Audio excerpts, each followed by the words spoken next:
नमस्ते, मैं हूं किशोर अजवाणी।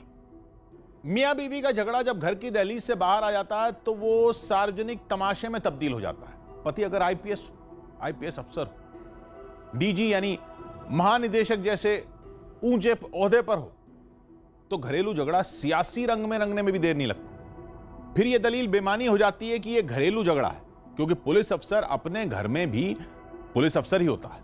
उसकी हरकतें उसके लिए भी सवाल बन जाती हैं और सरकार के लिए भी। मध्य प्रदेश में डीजी रैंक के एक पुलिस अफसर पुरुषोत्तम शर्मा की एक हरकत भी अब सवाल बनकर खड़ी है। पुरुषोत्तम शर्मा 1986 बैच के आईपीएस अफसर हैं, जो एक वायरल वीडियो में अपनी पत्नी को बुरी तरह पीटते नजर आए। बताया जा रहा है कि यह वीडियो उन्हीं के बेटे ने सोशल मीडिया पर वायरल किया। मारपीट की यह घटना एक दिन पहले भोपाल में हुई। बताया गया कि आईपीएस अफसर पुरुषोत्तम शर्मा की पत्नी को उनके चरित्र पर शक था। पत्नी ने उनको किसी महिला के घर में पकड़ा। वहां काफी तमाशा हुआ, जिसके बाद घर लौटकर पुरुषोत्तम शर्मा ने अपनी पत्नी को जमकर पीटा। वैसे पुरुषोत्तम शर्मा और विवादों का पुराना नाता रहा है। वो पहले भी सरकार और मध्य प्रदेश पुलिस की इज्जत उछाल चुके हैं। याद है, पिछले साल मध्य प्रदेश के इंदौर से हनी ट्रैप का एक मामला सुर्खियों में था। पुरुषोत्तम शर्मा उस वक्त मध्य प्रदेश पुलिस में एसटीएफ के स्पेशल डीजी थे। आरोप लगा कि पुरुषोत्तम शर्मा ने यूपी के गाजियाबाद में एसटीएफ के ऑफिस के नाम पर एक फ्लैट किराए पर ले रखा था। उस फ्लैट के तार भी हनी ट्रैप मामले से जोड़े गए, जिसके बाद मध्य प्रदेश के तब के डीजीपी ने उस फ्लैट का लीज एग्रीमेंट रद्द कर दिया था। पुरुषोत्तम शर्मा तब डीजीपी पर ही भड़क गए थे। उन्होंने इसकी शिकायत मध्य प्रदेश के तब के मुख्यमंत्री कमलनाथ और आईपीएस एसोसिएशन से भी की थी। उस मामले में भी गाज पुरुषोत्तम शर्मा पर ही गिरी थी। उन्होंने एसटीएफ के स्पेशल डीजी पद से उन्हें हटा दिया गया था। बड़ी मुश्किल से मध्य प्रदेश पुलिस उस विवाद से उबरी थी कि एक बार फिर पुरुषोत्तम शर्मा ने अपने ओहदे को शर्मसार कर दिया।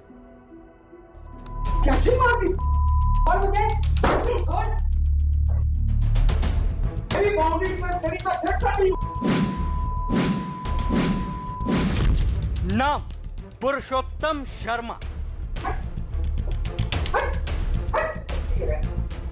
छोड़ मुझे, छोड़। काम मर्यादाहीन। ओहदा आईपीएस अफसर। करतूत पत्नी की पिटाई। यह बंगला नुमा घर मध्य प्रदेश के सीनियर आईपीएस अफसर पुरुषोत्तम शर्मा का है। आज से पहले यह साहब मध्य प्रदेश पुलिस में डायरेक्टर जनरल स्तर के अफसर हुआ करते थे, लेकिन इनकी जो करतूतें कैमरे में कैद हुई हैं, उसे देखकर कोई भी इन्हें सीनियर अफसर मानना तो दूर, एक सभ्य इंसान मानने से भी इनकार कर देगा। इन साहब की शर्मनाक करतूत का पूरा कच्चा चिट्ठा आपको दिखाएं, उससे पहले इनकी हरकतों को ध्यान से देखिए। अपने आप को छुड़ाओ के लिए पुलिस को बुलाओ। अब जरा इस वीडियो के बारे में समझ लीजिए। इन साहब को तो आप पहचान ही चुके हैं। इनका नाम है पुरुषोत्तम शर्मा और ये मध्य प्रदेश पुलिस के सीनियर आईपीएस अफसर हैं। और ये हैं पुरुषोत्तम शर्मा की पत्नी प्रिया। इसके अलावा वीडियो में दो और लोग नजर आ रहे हैं, जो डीजी साहब की सुरक्षा के लिए 24 घंटे उनके साथ तैनात रहते हैं। इन सब की मौजूदगी में भी डीजी साहब ने अपनी पत्नी को पीटने से जरा भी गुरेज नहीं किया और पत्नी को इस तरह से पीट रहे हैं जैसे पुलिस वाले किसी पेशेवर अपराधी के साथ बर्ताव करते हैं।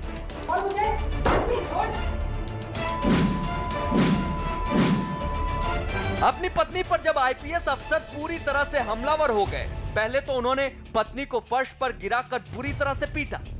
इस दौरान मौके पर मौजूद दोनों सुरक्षा कर्मियों ने बीच बचाव की कोशिश भी की, लेकिन पीटने वाला शख्स आईपीएस अफसर है, इसलिए उनकी भी कुछ सीमाएं थी।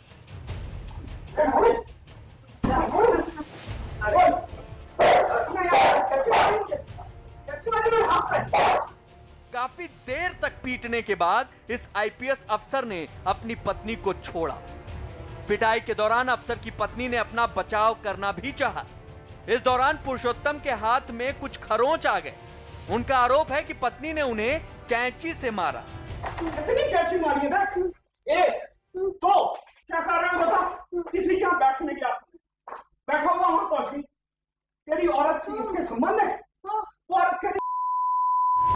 बहरहाल हाथ में मामूली खरोंच देखते ही डीजी साहब का पारा फिर चढ़ गया। इसके बाद तो उन्होंने बाल पकड़कर पत्नी को पीटना शुरू कर दिया। और दूर से बात कर, आजा, दूर से बात खुश कर देखा मैंने क्या कैसे में मार मेरी बाउंड्री पर तेरी का झटका दी। मारपीट के दौरान पति पत्नी में काफी बहस भी हुई और दोनों ने एक दूसरे को बुरा भला भी कहा। आईपीएस अफसर साहब की दलील है कि घर में एक हिस्सा उनका है और दूसरा हिस्सा उनकी पत्नी का। वो नहीं चाहते कि उनकी पत्नी उनके हिस्से में आए। कमरा मेरा है, वो मेरी बाउंड्री। मैं फिर कह रहा हूं, एक आईपीएस अफसर का सुरक्षा कर्मियों के सामने अपनी पत्नी को इस तरह से पीटने का वीडियो मध्य प्रदेश में सबसे पहले वायरल हुआ, जिसके बाद यह सवाल भी उठे कि आखिर इस विवाद की जड़ क्या है। आखिर क्यों डीजी रैंक का एक अफसर अपनी पत्नी से इस बुरी तरह से मारपीट कर रहा है? तो इसका जवाब छिपा हुआ है एक और वीडियो में। इस वीडियो में आईपीएस पुरुषोत्तम साहब किसी और के घर में नजर आ रहे हैं। उनके साथ एक महिला भी मौजूद है। पहले हम आपको वो वीडियो दिखाते हैं जिसे देखकर आप समझ जाएंगे कि पति पत्नी के बीच विवाद की जड़ क्या है। खबरों के मुताबिक आईपीएस अफसर पुरुषोत्तम शर्मा एक महिला के घर पहुंचे थे। आईपीएस महोदय महिला के साथ घर में मौजूद थे। इस दौरान घर की घंटी बजी और जब दरवाजा खुला तो आईपीएस अफसर की पत्नी प्रिया दरवाजे पर खड़ी थी। अपनी पत्नी को यहां देखते ही डीजी साहब की सिट्टी पिट्टी गुम हो गई और उनका पारा चढ़ गया और यहीं पर पति पत्नी में बहस शुरू हो गई। डीजी साहब ने अपनी पत्नी पर आरोप लगाया कि वो उनका पीछा करती हैं। डीजी साहब और पत्नी के बीच कहासुनी तेज होते ही घर में मौजूद महिला दूसरी ओर चली गई। इसके बाद पुरुषोत्तम और उनकी पत्नी के बीच जमकर बहस हुई। डीजी साहब को पुलिस महकमे में लंबा अनुभव रहा है, इसलिए मौके की नजाकत को समझते हुए उन्होंने इस जगह से रफू चक्कर होना ही बेहतर समझा। हालांकि जब वो घर के दरवाजे तक पहुंच गए तो भी उनकी अपनी पत्नी से बहस खत्म नहीं हुई। डीजी साहब के जाने के बाद उनकी पत्नी प्रिया ने वहां मौजूद महिला से भी कुछ सवाल किए, लेकिन प्रिया अपने पूरे होशो हवास में थी, इसलिए उन्होंने उस महिला से कोई तल्खी नहीं दिखाई। तुमसे अकेले में क्यों मिलने आए थे? तुम्हारे घर फैमिली मेंबर्स कहाँ हैं बाकी? वो तो अभी गए हुए हैं तो यही। Show me your bedroom. DG साहब का पारा तो यहीं गर्म हो चुका था।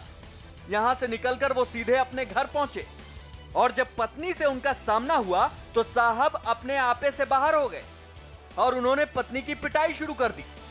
इस तरह इस पूरी वारदात को दो तस्वीरों से समझा जा सकता है। पहली तस्वीर उस घर की है जहां डीजी साहब एक महिला के साथ मौजूद थे और उनकी पत्नी वहां पहुंच गई। पत्नी को देखते ही आईपीएस पुरुषोत्तम मौके से रवाना हो गए और घर पहुंचने पर पत्नी की जमकर पिटाई कर दी। शायद डीजी साहब को महिला के घर में पत्नी का पहुंचना पसंद नहीं आया और उसका गुस्सा उन्होंने घर पहुंचने पर निकाला। मध्य प्रदेश पुलिस के एक आला आईपीएस अफसर की शर्मनाक करतूत का वीडियो उनके ही बेटे ने प्रदेश के गृह मंत्री, मुख्य सचिव और डीजीपी को भेजा। इसके बाद ये वीडियो सोशल मीडिया पर तेजी से वायरल होने लगा। एक आला आईपीएस अफसर की हैवानियत को देखकर मध्य प्रदेश पुलिस और सरकार दोनों के होश उड़ गए। प्रदेश में डीजी रैंक के अफसर की ऐसी शर्मनाक करतूत के सोशल मीडिया पर वायरल होते ही सरकार फौरन एक्शन में आई।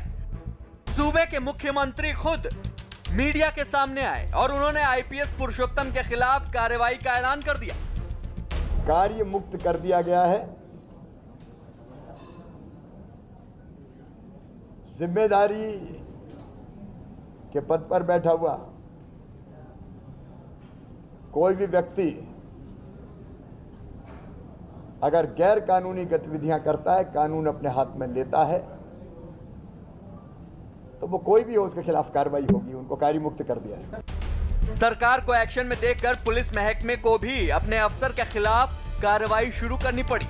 पुलिस ने एक टीम आईपीएस पुरुषोत्तम के घर भेजकर उनकी पत्नी का बयान लिया। इसके बाद अब पुलिस इस मामले में आगे की कार्रवाई की तैयारी कर रही है। एक नंबर से एक कंप्लेंट आई है कि मैं उनका पुत्र हूं और मेरी मां के साथ में प्रताड़ना हो रही है, इसको देखा जाए। तो फॉलोअप में हमने अपनी एक पुलिस अधिकारी जो महिला थाने की थाना प्रभारी है उनको मिसेस शर्मा के घर पे भेजा था। पुरुषोत्तम शर्मा जी के, पुरुषोत्तम शर्मा जी की जो वाइफ है मिसेस शर्मा, जिनकी उस वीडियो में पिटाई होते दिखाई दे रही है, वो विक्टिम है। तो उनसे जाकर महिला अधिकारी ने बात की, तो उनका ये कहना है कि मैं इसमें कोई कार्रवाई नहीं चाहती हूँ। कुर्सी छीनने और अपने विभाग की सख्त कार्रवाई की तलवार लटकने के बाद डीजी साहब के होश कुछ ठिकाने आए। इसके बाद उन्हें मीडिया के सामने आकर बयान देना पड़ा, लेकिन उनका बयान भी उतना ही शर्मनाक था जितनी उनकी करतूत। मीडिया के कैमरे के सामने अपनी गलती मानने के बजाय वो अपनी पत्नी से पैसों का हिसाब किताब मांगने लगे और पत्नी को ही बुरा भला कहना शुरू कर दिया। क्या कोई पत्नी 12 साल से इतने अच्छी हालात में रहती, जिसने कई विदेश यात्राएं की हों, जिसने पूरा का पूरा मेरी धन संपत्ति का आधा हिस्सा ले लिया हो, जिसके पास बहुत सारा जो है कंफर्टेबल एटमॉस्फेयर हो, गाड़ियां हैं, ऐश्वर्य है, वो रह लेती। पुरुषोत्तम और उनकी पत्नी के बीच विवादों का इतिहास काफी पुराना है। 2008 में भी पति पत्नी के बीच मारपीट का मामला सामने आया था। हालांकि उस वक्त आरोप प्रत्यारोप ही लगे थे, लेकिन इस बार आईपीएस अफसर की करतूत कैमरे में कैद हो गई, जिससे उनकी मुश्किल बढ़ गई है। पुरुषोत्तम शर्मा के खिलाफ उनकी पत्नी ने अब तक लिखित शिकायत दर्ज नहीं कराई है। उन्हें अपने किए का कोई अफसोस भी नहीं है, कम से कम उनके बयान से तो यही लगता है। वैसे एक बयान आज सीबीआई को भी जारी करना पड़ गया। सुशांत सिंह राजपूत की हत्या की जांच कर रही सीबीआई पर दबाव बढ़ गया था कि वो सुशांत की मौत का सच बताए। ईडी, एनसीबी और सीबीआई के त्रिकोण में फंसे इस मामले की जांच पर सवाल क्यों उठ रहे हैं? क्या सुशांत की मौत की पहेली ड्रग्स के जाल में उलझ गई है? ये सब बताएंगे एक ब्रेक के बाद।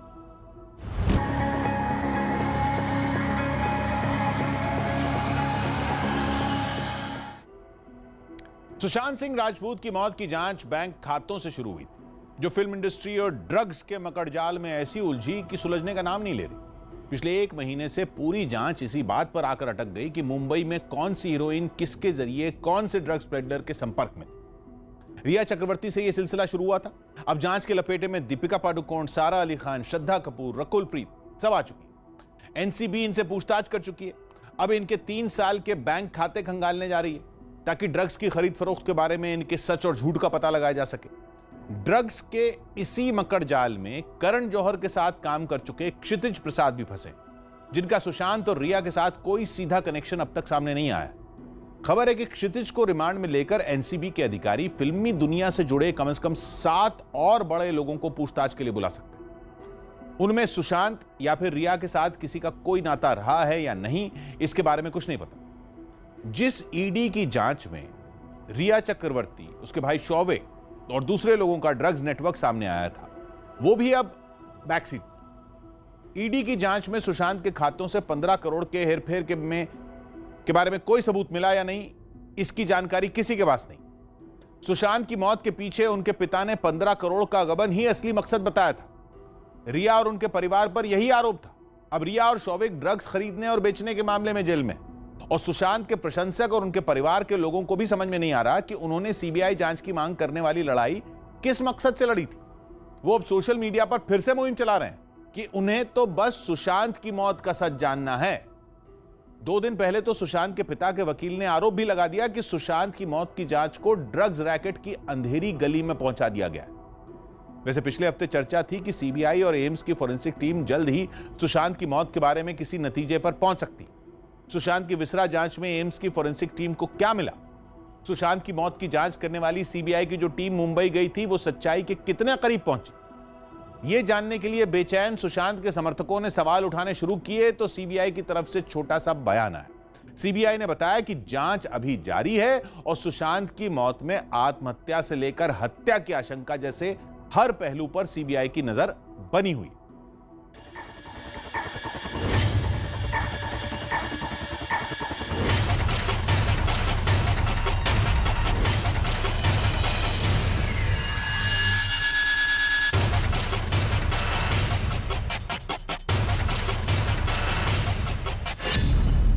और उलझी फिल्म इंडस्ट्री की ड्रग्स लीला।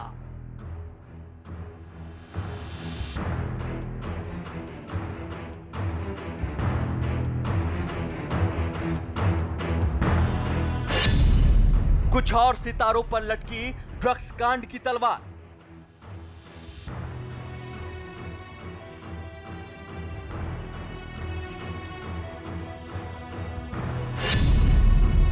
जांच के घेरे में कई टीवी कलाकारों के नाम।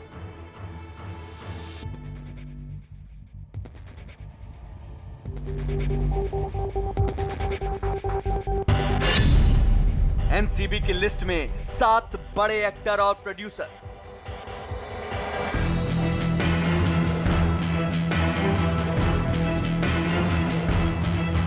फिल्म इंडस्ट्री के ड्रग्स कांड में नए नए किरदारों की एंट्री का सिलसिला रुकने का नाम नहीं ले रहा। दीपिका पादुकोण, सारा अली खान और श्रद्धा कपूर जैसे बड़े स्टारों से पहले दौर की पूछताछ के बाद एनसीबी ने यह साफ कर दिया है कि फिलहाल किसी को क्लीन चिट नहीं दी गई है, जिससे यह भी तय है कि अभी इन अभिनेत्रियों को फिर से एनसीबी का सामना करना पड़ सकता है। फिल्म इंडस्ट्री में ड्रग्स कनेक्शन को बेनकाब करने के लिए एनसीबी ने पूरा जोर लगा दिया है। एनसीबी के महानिदेशक राकेश अस्थाना बारीकी से इस पूरे मामले पर नजर बनाए हुए हैं और अपने अधिकारियों के साथ बैठक कर रहे हैं। इस पूरे मामले में एनसीबी की तैयारी बॉलीवुड में ड्रग्स का सेवन करने वालों को न केवल नकेल कसने की है, बल्कि बड़े ड्रग्स कारोबारियों को जल्द से जल्द गिरफ्तार करने की भी है। दीपिका पादुकोण, सारा अली खान और श्रद्धा कपूर समेत इस मामले से जुड़े जितने लोगों से एनसीबी अब तक पूछताछ कर चुकी है, उससे कई नए और सनसनीखेज सच सामने आए हैं। न्यूज़ 18 को मिली एक्सक्लूसिव जानकारी के मुताबिक अब फिल्म इंडस्ट्री के कई बड़े नाम एनसीबी के राडार पर आ चुके हैं।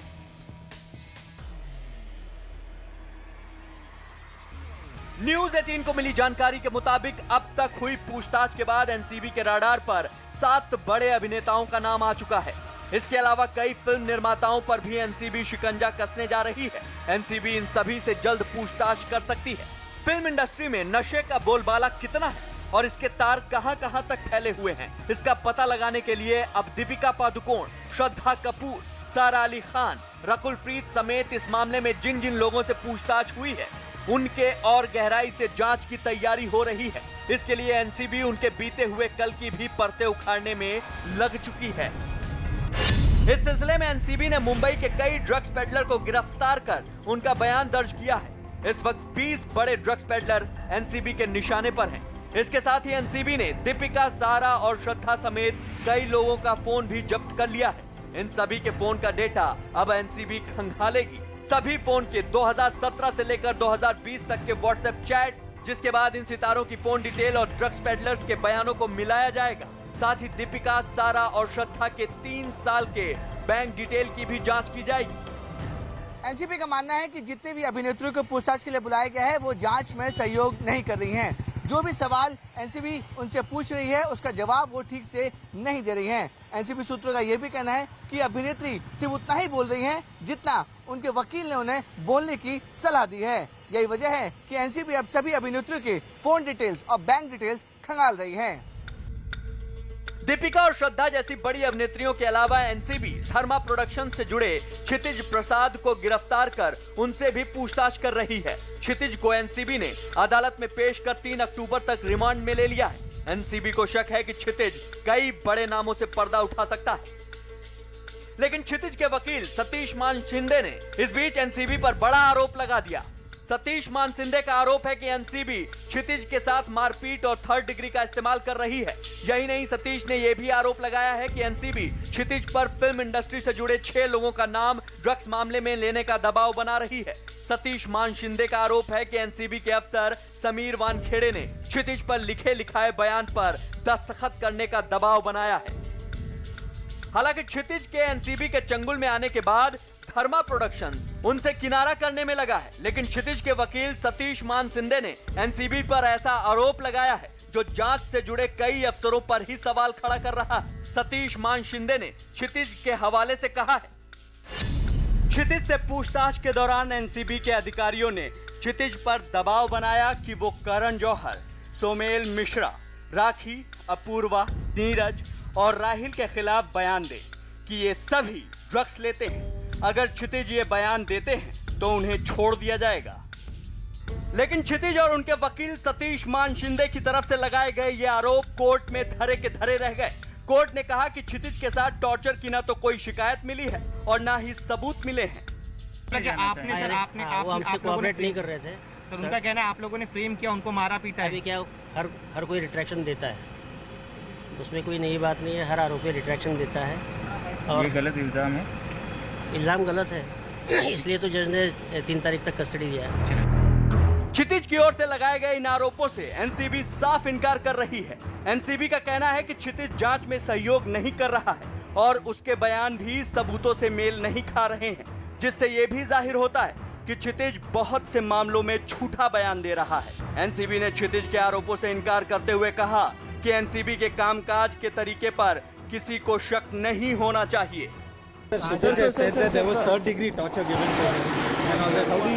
We are a very professional agency. We do not believe in all such things. So you completely लगा रहे sir. They are also saying that those things were not ganja or cigarette butts. How do you see that? Again, I am repeating, we are a very professional agency. क्षितिज के जरिए NCB drugs मामले में film industry से जुड़े नामों तक पहुंचना चाहती है। साथ ही उसकी कोशिश करण जौहर के घर में हुई उस पार्टी का सच भी जानना है, जिसके बारे में यह दावा किया जा रहा है कि उसमें ड्रग्स का इस्तेमाल किया गया था। हालांकि करण जौहर ने एक बयान जारी कर कहा है कि उनके घर में हुई पार्टी में ड्रग्स का इस्तेमाल नहीं हुआ था।